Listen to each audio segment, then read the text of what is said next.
The movie begins at the field of Mount Drupal, where the two armies, Goguryeo and Tang army, are about to face each other. 200,000 troops of Tang engage against the 150,000 Goguryeo troops regardless of being 50,000 soldiers less. Goguryeo cavalry advances while looking down to protect their heads from the upcoming arrows from Tang archers. But as soon as Goguryeo troops advance and defeat the front line of Tang's troops, Tyson alerts the hiding troops as they emerge from their rear to commence a back attack. It turns out that their count is not only 200,000 troops but more, but Tyson's troops overpower them, whereas Goguryeo troops resort to retreating to avoid losing more men. Meanwhile, Samul, one of the Goguryeo troops, refuses to retreat as he thinks there is still a chance to fight Tyson and his army. He vigorously swings his sword, killing multiple enemies after leaving his horse to help his comrade. Soon after, his comrade gets sliced by Tang's general, and Samul notices that from every side of the battlefield, Goguryeo is losing. They finally retreat, but Samul still cannot accept that they lost the battle. Later that evening, after the massive battle, Tyson captured a Goguryeo medium, where she brought the holy bow and arrow of King Chumong. She also can foresee the future where Tyson uses her to bring the tides of war to his side. Tyson attempts to use the holy bow and arrow but fails as it gets harder to use, as according to a legend, only a worthy person can wield it. Meanwhile, the tactician informs Tyson of one roadblock to the capital, the Ansi Fortress. Still, he claims it is easy to conquer as they have a small number of soldiers. Tyson then orders his troops to prepare and attack Ansi Fortress. That same evening, General Yun orders Samul to infiltrate Ansi Fortress and assassinate General Yang of Ansi as part of his mission. The following morning, Samul travels multiple mountains while riding a horse. He encounters two Goguryeo patrol guards that aid him in his mission. Later, Samul and the patrol guards encounter a stuck wooden caravan pushed by a man alongside some guards and an older woman. They ask Samul for some help, and they carefully approach and help. Eventually, the man introduces himself as General Yang of Ansi. He orders his guards to kill the patrol guards on suspicion of being part of Tyson's troops. He knocks down Samul and takes him as a prisoner. General Yang then drags an unconscious Samul and his horse toward Ansi Fortress, where the citizens of Ansi are pleased to see General Yang as he passes by the town square. A soldier then approaches them to inform them about his two lieutenants, causing a scene at the marketplace. As soon as they arrive, the place is filled with chaotic soldiers. Hualbo and Peng and their troops are throwing punches at each other, and the vendors are concerned that they might lose some soldiers in the war. Eventually, General Yang shouts, "Close order formation," which makes every soldier form a square formation and listen to him. He then orders them to distance themselves from each other to avoid any commotion. After the scene at the market, General Yang interrogates Samul about various things, such as his position at Goguryeo and if people from Ansi are being discriminated against. But Samul diverts the conversation to focus by informing General Yang that his main goal for returning to Ansi is to help them fight the war. After some time, General Yang is eating with his troops, and he entrusts Samul as his right hand and flag raiser for future wars. The following morning, General Yang is up early and aids his troops by boosting their morale and helping them accomplish their tasks efficiently by giving them more manpower. Samul notices that General Yang is not a bad person but just cares for the citizens and his troops. Meanwhile, General Yang is finding one of the best soldiers in his squad, named Paso. Paso is nowhere to be found, but General Yang remembers that he is sometimes at his sister Becca's resting place because they are lovers. Eventually, all the Ansi troops are all together. Still, they notice that there is a small scouting group that is looking at Ansi Fortress from afar. General Yang informs everyone that Tyson is nearby as his troops are already scouting the area. He then orders his troops to prepare for an upcoming fight with the Tang army, where 5,000 of his troops rally towards every corner of the Ansi Fortress to avoid letting soldiers slip past the defenses. As soon as they raise the flag, the Tang army arrives in great numbers as if they are going all out against the outnumbered troops of General Yang.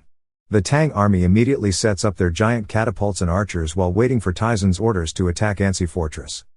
Despite being greatly outnumbered by Tang army, General Yang delivers a beautiful speech about not backing out of any fights.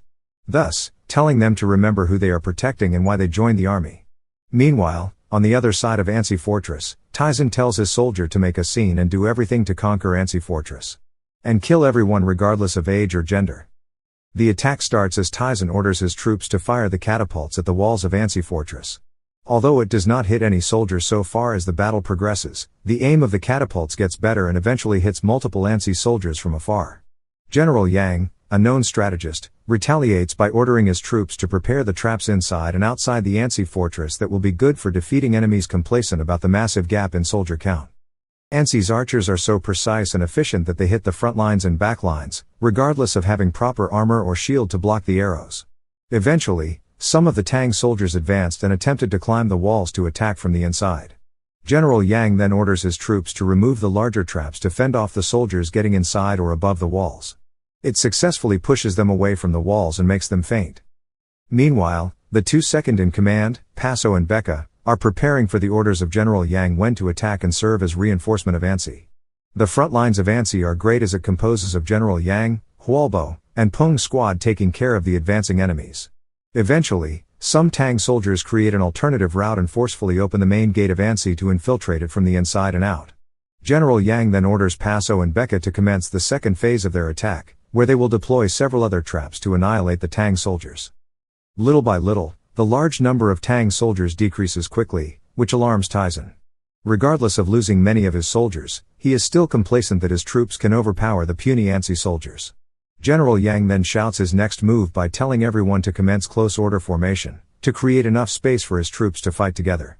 At the same time, supporting each other figuratively and physically.